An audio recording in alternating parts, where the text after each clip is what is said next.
Hello and welcome. Today, we will discuss an important topic for business people who are contemplating entering the Russian market, namely the restrictions imposed on foreign investors. When foreign investors are planning to do business in Russia, it is essential to take into account the restrictions which have been established on such investors. The restrictions are predominantly connected with safeguarding national interests together with the defense and security of the state. In certain areas, foreign persons are prohibited from doing business, while in some cases they may require prior approval. If the above rules are not complied with, this may trigger rather grave consequences, including losing control over a company or actually losing a business altogether. Shares can be seized to become property of the state if the transaction has not been approved. I will address these matters in more detail later. Today, we will look into the main restrictions that apply to foreign investors. First up, we will examine the restrictions by types of activities. Secondly, we will consider the restrictions by the categories of property. And thirdly, we will delve into counter-sanctions regulation.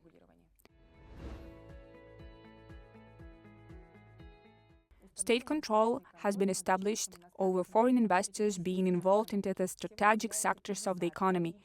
A total of 50 strategic activities are singled out, which can be broken down into the following groups: activity connected with military equipment and ammunition, aviation and space security; national security, activity involving handling radioactive substances and waste radioactive materials and equipment, transport and aviation security; natural resources, fishing, geological exploration and/or exploration for and the extraction of natural resources on land plots of national significance; the media and telecoms, such as radio broadcasting and print outlets; services of natural monopolies, railway transportation, services at transportation terminals and airports.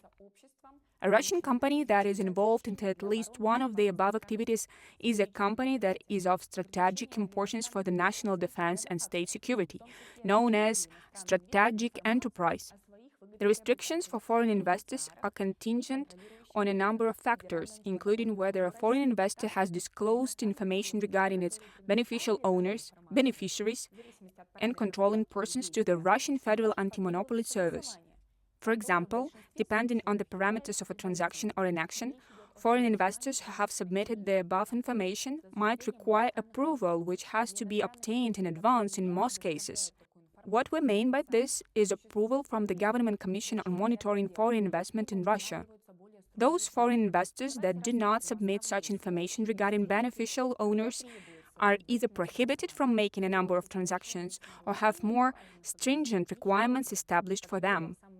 Let us consider the main cases, transactions, that require prior approval. First is a situation when a foreign investor holds a membership interest in the issued capital or is involved in managing a strategic enterprise. These are transactions resulting in a private foreign investor that has submitted information regarding its beneficial owners acquiring control over strategic enterprise. In other words, the investor acquires the right to directly have at its disposal over 50% of the voting shares or membership interests in the issued capital of the enterprise. Alternatively, the investor may acquire the right to appoint the manager, CEO, or over 50% of the collective executive body, or to elect more than 50% of the board of directors. The investor may otherwise acquire the right to determine the decisions of the management bodies of the strategic enterprise, including the conditions under which they do business. It may also perform the functions of a management company of the enterprise.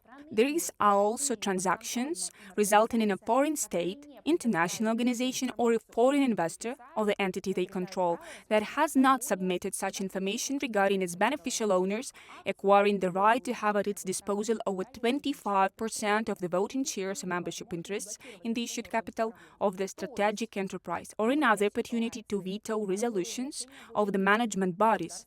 In other words, in the case at hand, the threshold values are lower, as the state establishes greater control. As for strategic enterprises that are engaged in fishing or managing mineral resources on plots of national significance, even more stringent rules and lower thresholds apply in relation to this. I should separately mention transactions involving fixed production assets of strategic enterprises, which account for 1/4 or more of the value of the total assets of the enterprise. For instance, if a foreign investor has submitted information regarding its beneficial owners, such transactions require prior approval. For example, a sale and purchase agreement for or a lease of a sea vessel of a Russian fishing company. If, on the contrary, the investor has not submitted information regarding its beneficial owners, such transactions are entirely prohibited. Transactions that have been made in breach of the above restrictions are void.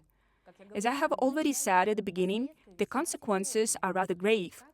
For example, further to a court order, anything that was the subject matter of a transaction can be collected to become property of the state. This can include shares or membership interests of fixed production assets of an enterprise, as well as income of a foreign investor which it has received as a result of the transaction. In addition, losses and compensation for damage can be collected from the foreign investor under a lawsuit of the strategic enterprise. I would also like to draw your attention to the fact that there are other cases when prior approval can be required for transactions in relation to any Russian legal entity, whether or not it has strategic status. An example is further to a resolution of the chairman of the Government Commission on Monitoring Foreign Investment in Russia that is adopted to secure national defense and state security.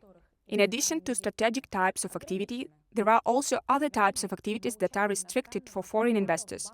For example, a quota is established by the Bank of Russia on foreign capital participating in the Russian banking system. Insurance companies in which the share of foreign control exceeds 49%, or those that are subsidiaries in relation to parent companies, or a foreign investor may not undertake certain types of insurance. For example, life insurance, compulsory insurance such as third-party liability insurance of owners of vehicles, and insurance covering the property interests of state and municipal enterprises. The restrictions for foreign investors may also include prohibitions on owning certain property. Foreign individuals, stateless persons, and foreign legal entities may not hold ownership title to land plots within border areas, meaning those areas that are adjacent to Russia's state border. Such territories are located, for example, in Primorye territory, Kamchatka, Altai, and Sakhalin. Land plots within the boundaries of a seaport. Land plots of agricultural use.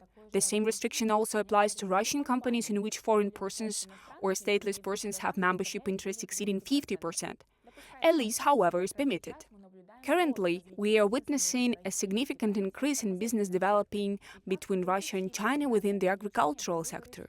Therefore, it is worth taking these restrictions into account when a company chooses the method by which it will enter the Russian market. The forms of its presence on the market. If you set up a joint venture with a Russian partner with a 50-50 ownership structure, no restriction regarding agricultural land will apply. If you are a majority member with a membership interest of over 50% or a sole founder, you will not be able to buy such land.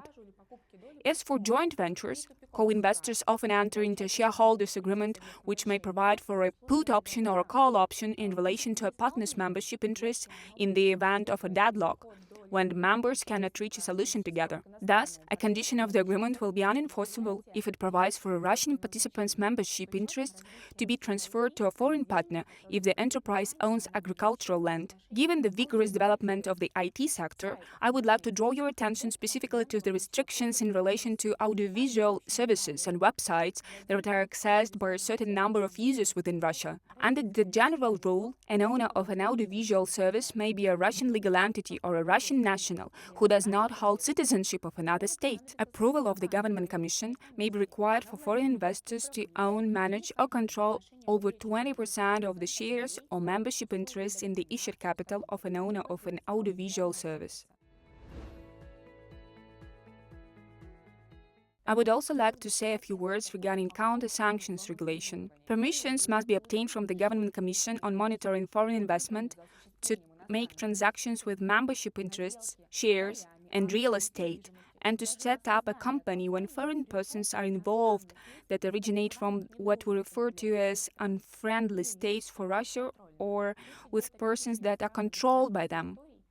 This concerns the list of foreign states and territories that commit unfriendly actions against the Russian Federation, as well as the Russian individuals and legal entities. For instance, neither China nor India are classified as such states. Thus, under the general rule, business people from friendly states, provided that they do not have a beneficial owner from a state or territory that is unfriendly towards Russia, may make transactions to acquire business in Russia, to acquire shares, membership interests or assets, to set up companies, and to subsequently liquidate them without any additional permissions from the Government Commission. Difficulties may, however, arise if, for example, a company is controlled by the state that is unfriendly towards Russia, or if friendly control over the company from an unfriendly state was established after February 2022, meaning if the business person became the owner of 100% of the shares or membership interests in the issued capital of a company from an unfriendly state on 1st of March 2022 or later. For example, a Chinese company has approached us recently with requests for legal support to be provided under a transaction to acquire a Russian company, 100% of the membership interest in the issued capital of the company. The Chinese investor was considering the option of having the transaction implemented via its newly established company in Singapore, which would be the buyer. However, Singapore is included into the list of states that are unfriendly towards Russia. Implementing the transaction via a Singaporean company would require permission from the Government Commission, which would entail additional costs and challenges. Summing up, there are indeed many nuances in this topic. Today, I have told you about the key restrictions for foreign investors. With that, I bid you farewell. Best wishes.